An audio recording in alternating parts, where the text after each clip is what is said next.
The earliest signs of human life in the Upemba region go back to at least the 4th century. At that time, the people who lived here were farmers who also worked with iron. Iron working was very powerful knowledge in the ancient world. It meant that people could make tools strong enough to break the ground and weapons sharp enough to defend their homes. These early people of the Upemba knew iron. They shaped it, used it, and that knowledge gave them an edge over those who did not have it. By the 6th century, the people of the Upemba had grown more skilled. They lived on the shores of the lakes, they fished the waters, they worked iron, and they traded palm oil with neighbors who lived farther away on the drier grasslands. Life was not easy, but it was organized. There was a rhythm to it. Fish were dried so they would last. Goods were moved from place to place. People were beginning to depend on each other in ways that go beyond just family. Then, by the 10th century, something important was happening. The people of the Upemba were building a more complex world. They were no longer just fishing and farming.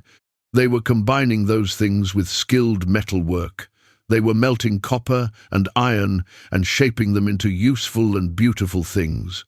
Traders were bringing copper and charcoal from far away so that the metal workers could do their craft. In return, these metal workers sent out salt and iron tools to distant lands. And from even farther away, across the long and ancient Indian Ocean trade routes, glass beads and cowrie shells were finding their way into the Upemba. These shells and beads did not come from nearby. They came from places across the ocean. That tells us something important. It tells us that even 1,000 years ago, the people of the Upemba were already connected to the wider world. As trade grew, as more goods moved, as more people came together around the lakes and the rivers, something else began to grow too: power. When people trade, someone always ends up with more than others. When someone has more, they begin to make decisions for the group. The Upemba was no different. By the 10th and 11th centuries, social differences were forming. Some people were becoming more important than others. Some families were becoming more powerful. These powerful families began to hold religious roles as well. They were seen as having a special connection to the spirits of the land. This gave them even more authority over those around them. These early leaders were sometimes called lords of the land.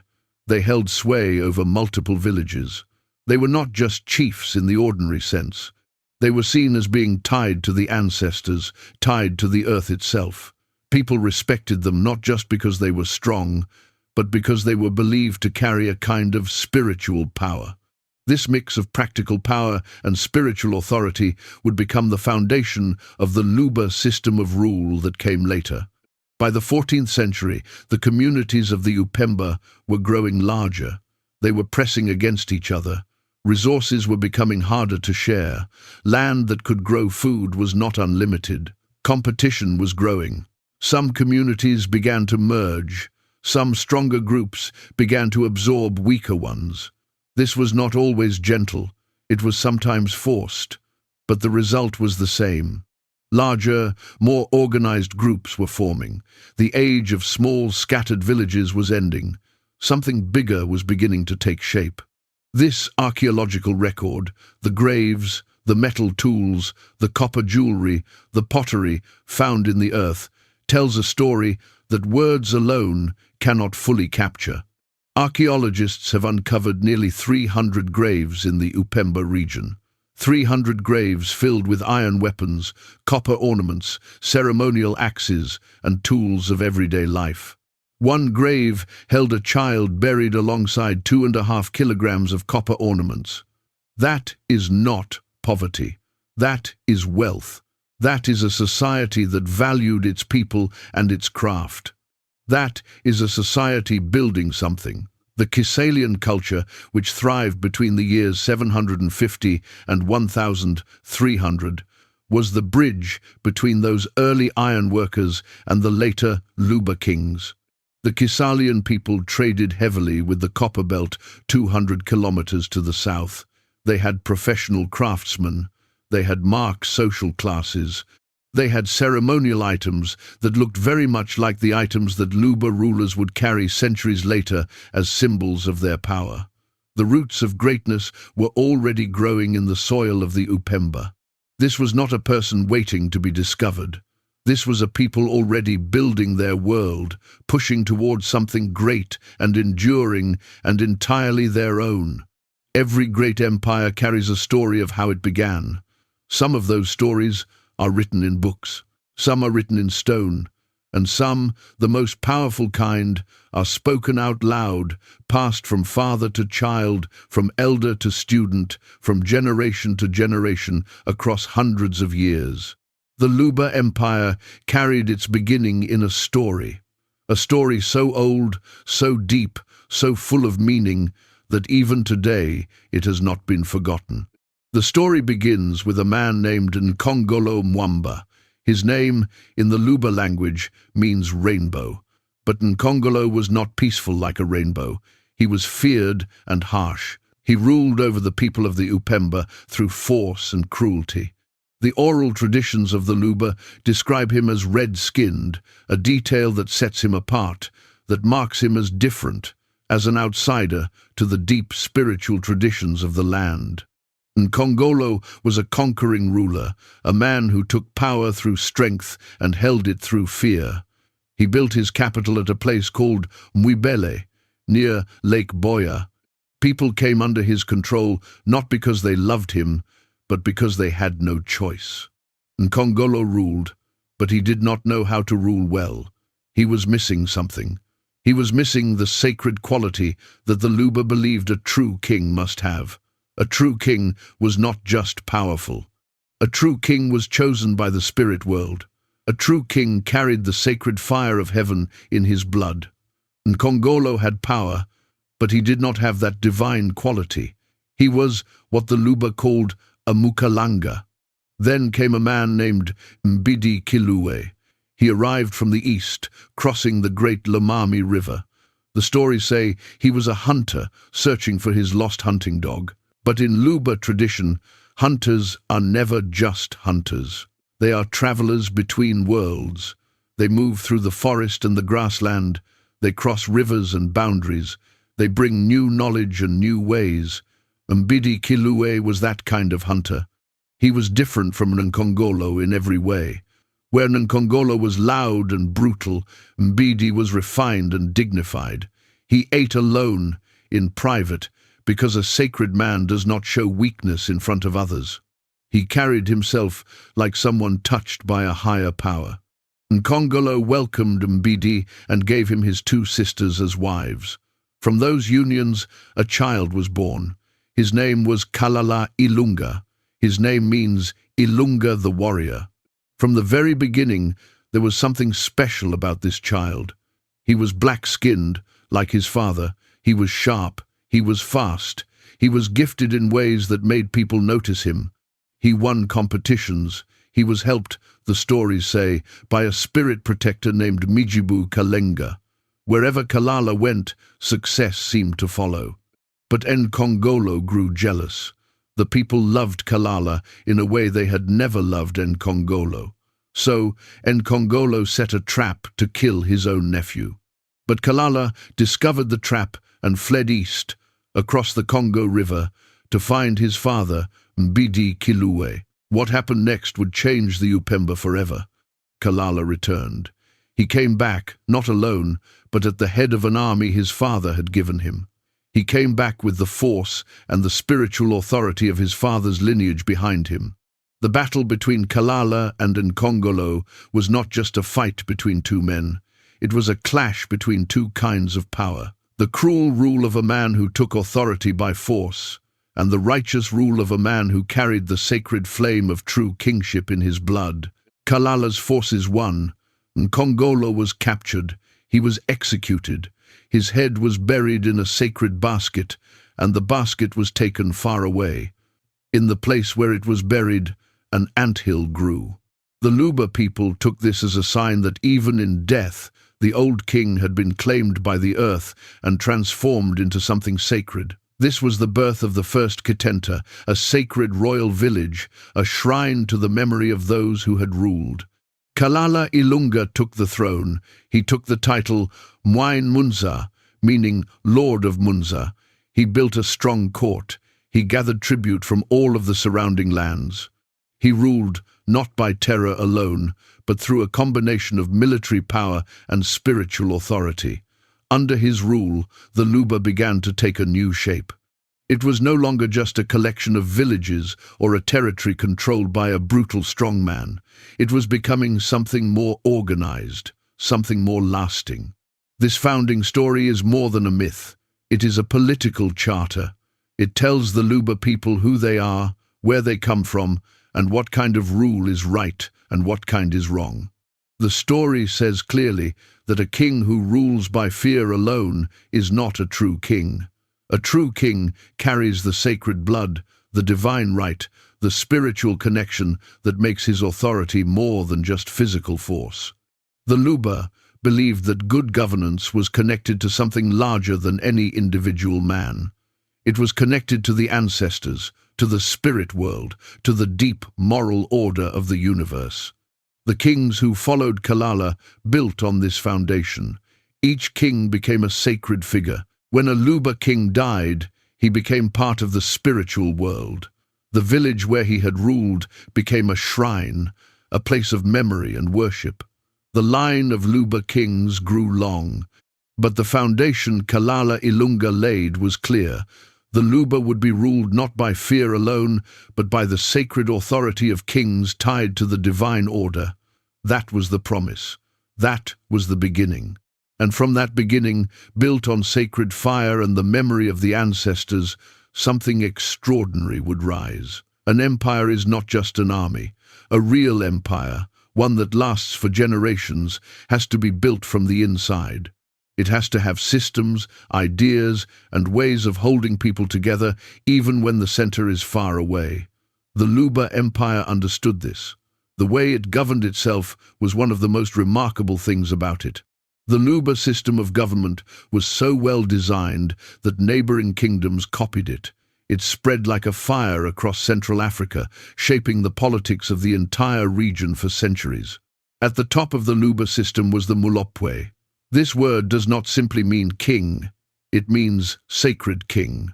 Mulopwe was not seen as an ordinary man who happened to sit on a throne. He was seen as a divine being. His blood carried something holy. His authority came not from wealth or weapons alone, but from his connection to the spiritual world, to the ancestors, to the unseen forces that the Luba believed governed all of life. When the Mulopwe spoke, it was not just one man speaking. It was the voice of the sacred order of the world. But the Luba were wise enough to know that even a sacred king could make mistakes. Even a divine ruler could be tempted by selfishness or cruelty. So the Luba built their system with checks, with balances, with groups of people whose job was to make sure that the king ruled properly. One of the most important of these groups was called the Bamboudier. The Bamboudier was a secret society. Membership in this society was one of the most important things a Luba noble could hold. All royals and high chiefs were part of the Bamboudier. The society had two main jobs. The first job was to remember, the second job was to watch. The Bamboudier were the keepers of the kingdom's history. In a world where most things were not written down, memory was everything. The history of the Luba kings, the founding stories, the great events, the laws and customs of the land, all of this was kept alive in the minds and mouths of the Bamboudier members. They passed this knowledge carefully from one generation to the next, making sure that the Luba people never forgot who they were and where they came from. To help them remember, the Luba created one of the most beautiful and unique objects in all of African history. It was called the Lukasa. The Lukasa was a wooden memory board. It was carved from hardwood. It was covered with beads, shells, metal pins, and small carved figures. Each bead and each mark on the board represented something, a sacred story. Lukasa was something harder to define. It was a tool for the mind. When a Bambudier member held the Lukasa in their hands and ran their fingers over it, they could recall vast amounts of information. The board did not store words. It stored meaning. It unlocked the memory of those who knew how to read it. This was an African genius. This was a people who had found a way to preserve and transmit knowledge across time without paper or ink, through skill, through craft, through memory, and through art. The Lukasa boards that have survived to the present day are housed in museums around the world. They are recognized as masterpieces of human creativity. They were made to keep a civilization alive. Below the Mulopwe and the Bambudi, the Luba system spread outward in layers. There were noble councils, the Bamfumus, who advised the king and helped run the court. There were district chiefs called Bilolo, each responsible for a region. Each region had its own lower chiefs who reported upward. The whole system formed what historians have called a pyramid of pyramids. At the very top was the sacred king. Below him were layers of authority, each connected to the next, each carrying both power and responsibility. One of the most clever parts of this system was how the Luba managed conquered territories. When the Luba absorbed a new group of people into the empire, they did not simply destroy the local leadership and replace it with Luba men.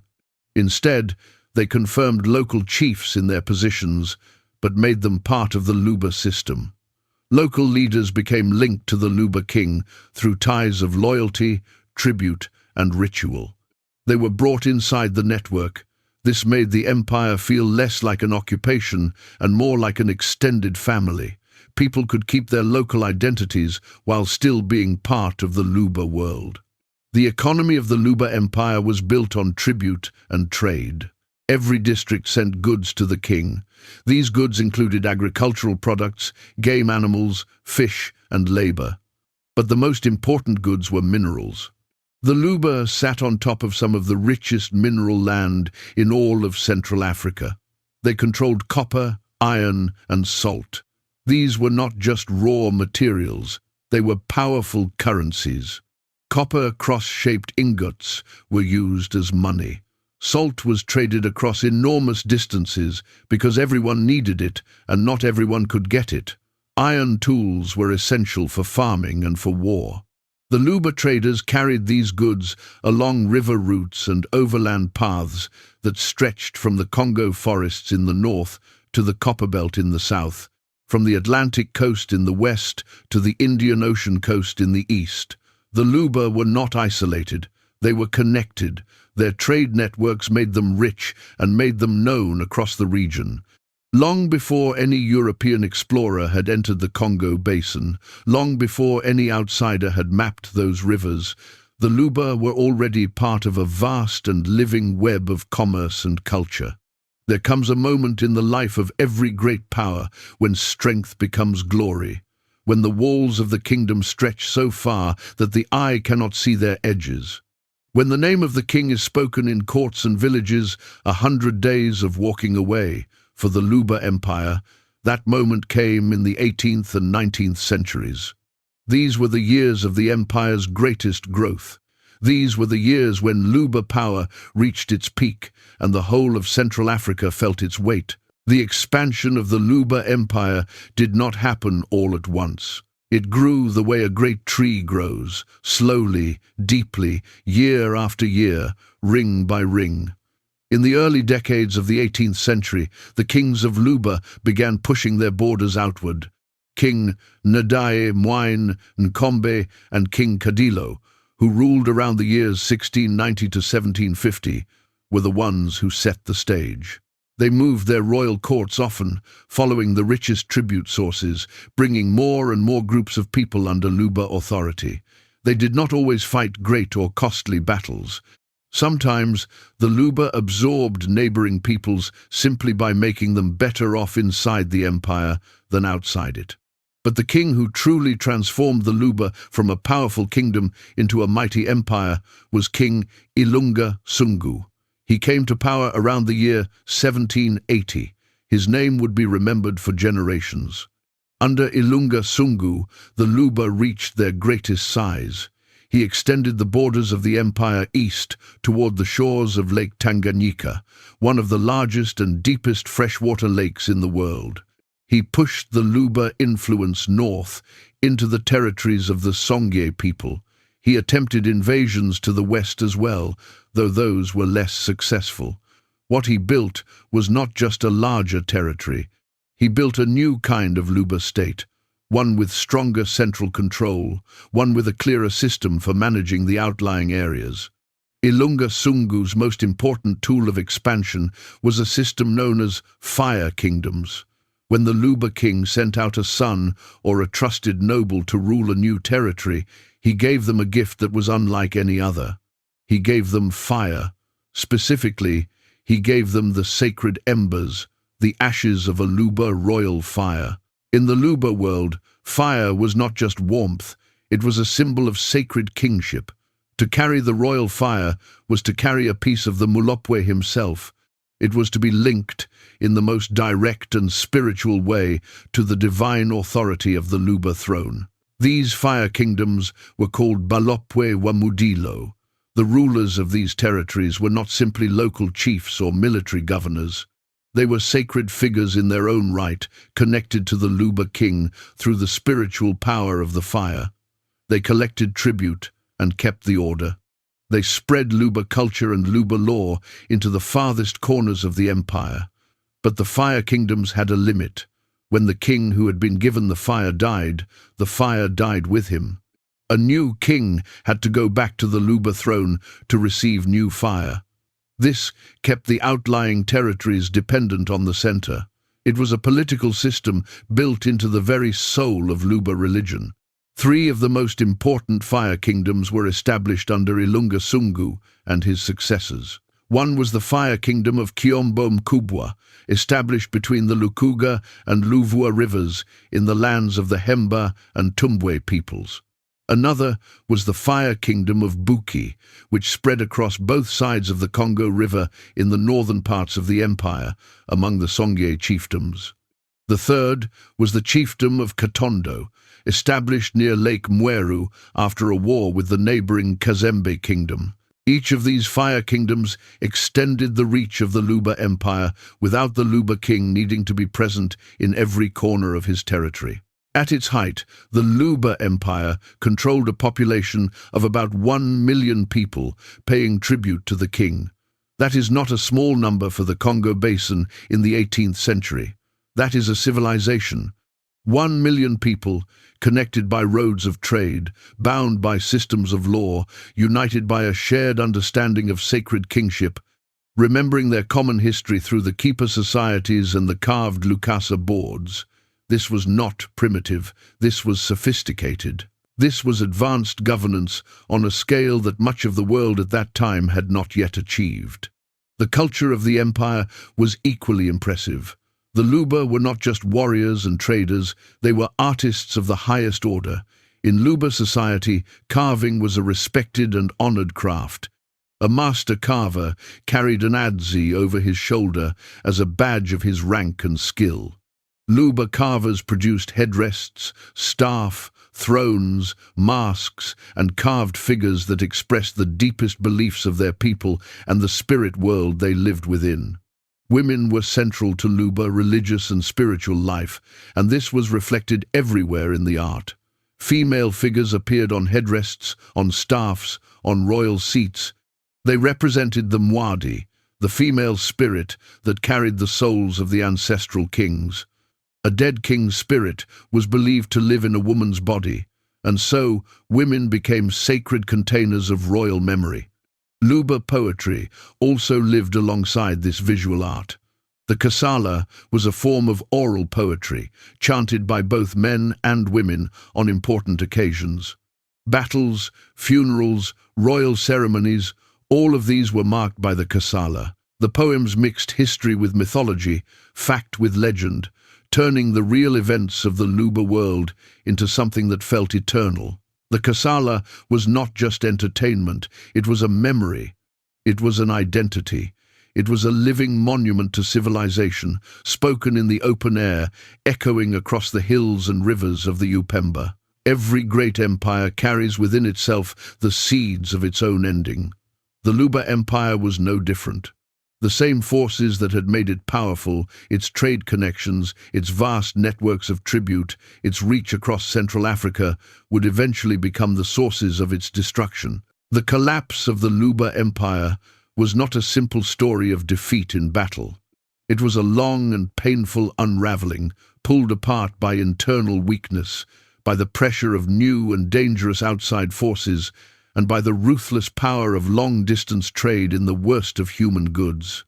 For most of the 19th century, the Luba remained strong. King Upmba, who ruled from around 1810 to 1840, was the first Luba king to appear in contemporary written records. A Portuguese diplomat named Antonio Gamito visited the nearby Kazembe kingdom in 1832 and wrote about the envoys of Upmba. They arrived at the Kazembe court, representing a king whose armies were on the move. Upmba was pushing south, trying to open trade routes that Kazembe had been blocking. He even attempted a direct invasion of the Kazembe capital. It failed, but the attempt showed the ambition and the pressure that the Luba were under in this period. Everyone was competing for the same routes, the same markets, the same power. King Ilunga Kabale, who ruled from around 1840 to 1870, was the last great stabilizing force the empire would know. Under his long reign, the borders held, the fire kingdoms held, the tribute system was held. The Luba extended their reach eastward toward the Manyema region near Lake Tanganyika, where ivory and local tribute could still be found in abundance. The explorer David Livingstone, who traveled through the region during these years, wrote about the Luba with a kind of wonder. He saw people organized, trading, and living. He saw Luba traders in the markets of distant towns. He saw their goods moving through the land. But he also saw something beginning. He saw the first signs of what was coming. When Ilunga Kabale died, the Luba Empire died with him in spirit. What followed was a succession crisis so bitter and so long that it tore the kingdom apart. Ilunga Kabale's sons fought each other for the throne. This was not unusual in itself. Succession disputes had happened before in Luba history. But this time, the dispute came at the worst possible moment. Because at precisely this time, two forces were moving into the heart of Central Africa that would change everything. The first was the East African ivory and slave trade. By the 1860s and 1870s, powerful Arab Swahili traders from the East African coast had pushed deep into the interior of the continent. They came looking for two things: ivory and human beings. The ivory went east, across the Indian Ocean to Asia. The enslaved people went to plantations, to households, to the mines, to wherever human bodies were bought and sold for profit. One of the most powerful of these traders was a man named Tipu Tip. His real name was Hamed bin Mohammed El Murjebi. He was part Arab, part African, fluent in multiple languages, brilliant at navigating the politics of the interior. He built a vast network of client states and tribute collections in the Congo Basin, all feeding wealth back to the coast. Tipu Tip arrived in Luba territory in 1872 and later in 1874. He saw the Luba kingdom in the middle of its succession war and moved quickly. He insinuated himself into the conflict, presenting himself as an ally, as a patron, as a source of the one thing that could change the balance of power in internal wars: firearms. He began building his own network of control among the Songye chiefdoms that had previously been under Luba authority. He chipped away at the edges of the empire, absorbing its client states into his own commercial empire. The second force was a man named Msiri. He was a Sumwa trader from what is now northwestern Tanzania. He came to the southeastern frontier of the Luba Empire and built a conquest state of his own. His state known as Garinganze, was built partly on the ruins of Luba power. He used firearms, slave raiding, and military force to carve out a territory that cut deep into what had been Luba land. By the 1870s, two of the empire's most important frontier regions were falling out of Luba hands and into the control of these new and armed powers.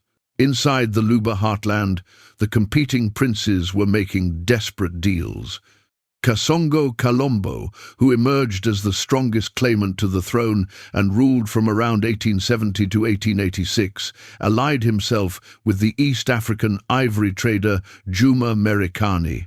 Kasongo gave Juma access to Luba territory in exchange for firearms. He hoped the weapons would give him the edge he needed to destroy his rivals and reunify the empire. But the trade worked both ways. The armed traders were not simply tools of Luba kings, they had their own ambitions. When Kasongo made the mistake of detaining Juma's caravan in 1885, Juma sent word to Tipu Tip, who threatened to attack Kasongo directly. The king, who had sought protection through trade, found himself at the mercy of the very traders he had invited in. From Angola, yet another danger came pressing in. Ovimbundu traders pushed into the western parts of the empire, cutting the tribute lines that had fed the Luba heartland for generations. The western client states, already weakened by the succession war, could not hold. They fell, and with each falling piece, the center of the empire weakened further. By the late 1880s, the Luba Empire, as a unified state, had effectively ended. The great pyramid of power had collapsed. The tribute lines were cut. The fire kingdoms had gone dark. What remained was a land of scattered chiefs and competing princes, each too weakened and divided to rebuild what had been lost. The Luba people had survived iron and flood, drought and war, succession battles, and the raids of armed strangers. But they had never faced anything quite like what came next. Because what came next was not a rival African kingdom or a dangerous trader with guns. What came next was the full weight of European colonialism, driven by greed, disguised as charity, and backed by the legal declarations of the most powerful nations on earth. In 1884 and 1885, the major powers of Europe gathered in the city of Berlin, Germany, for a conference. They sat around a table and drew lines on maps of Africa. They did not invite a single African leader. They did not consult the people whose lands they were dividing. They simply carved up the continent among themselves, like men cutting up a loaf of bread they had no right to touch. The Berlin Conference, as it is now known, gave a man named King Leopold II of Belgium personal ownership over a vast territory in Central Africa. This territory included the Luba homeland. Leopold named it the Congo Free State. The word free was a lie. The Congo Free State was not free. It was one of the most brutal colonial regimes in human history. Leopold's agents moved through the Congo, forcing people to collect rubber from the forest. Those who did not meet their quotas faced punishment that was savage beyond description. Hands were cut off. Villages were burned. Families were destroyed. The population of the Congo Basin fell dramatically during Leopold's rule. Some historians estimate that millions of people died.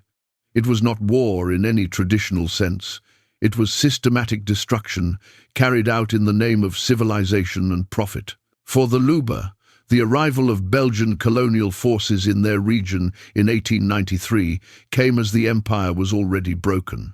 The succession dispute between the last two competing Luba princes, Kasongo Nyembo and Kumwimbe Tshimbu, had never been resolved. Warlords like Tipu Tip were still active in the region. The Luba heartland was fragmented, weakened, and vulnerable. The Belgian forces, armed with modern weapons, moved through the territory quickly. They did not find a unified Luba state to confront. They found pieces of one, but the Luba did not simply accept what was happening. Kasongo Nyembo, one of the last claimants to the Luba throne, saw clearly what the Belgians represented. He saw that their presence was not liberation. It was a new form of the same domination the Luba had been fighting against for generations. In 1905, Kasongo Niembo raised his forces and began a rebellion against the Belgian colonial administration. This was not a small or brief uprising. The rebellion lasted until 1917, 12 years of resistance. 12 years of a man and his people refusing to simply disappear, refusing to be absorbed into a colonial system that treated them as nothing. The rebellion was eventually crushed. The Belgian military force was too strong, too well supplied, too modern for a people still recovering from decades of internal war and external raiding. Kasongo Niembo was eventually captured and exiled. The last members of formal Luba political resistance were put out. But something survived, something that no army can kill, no exile can erase, no colonial administration can dismantle. The Luba people, their memory, their culture, survived. The Bambudi tradition, the keeping of history, the passing of stories from one generation to the next, continued even under Belgian rule. The Luba language survived, the Luba art survived. The deep spiritual connections to the ancestors, to the land, to the sacred stories of Kalala, Ilunga, and Nkongolo, all of it survived. Today, the descendants of the Luba Empire live in the Democratic Republic of Congo, in one of the most resource-rich and yet persistently exploited places on Earth. The same copper and minerals that built the Luba Empire and made it great are still being taken from that land today. The same patterns of external extraction that destroyed the Luba in the 19th century continue in different forms in the 21st. This is not a coincidence. It is a line that runs straight from the past to the present, from King Leopold's rubber quotas to the mineral contracts that bleed the Congo today.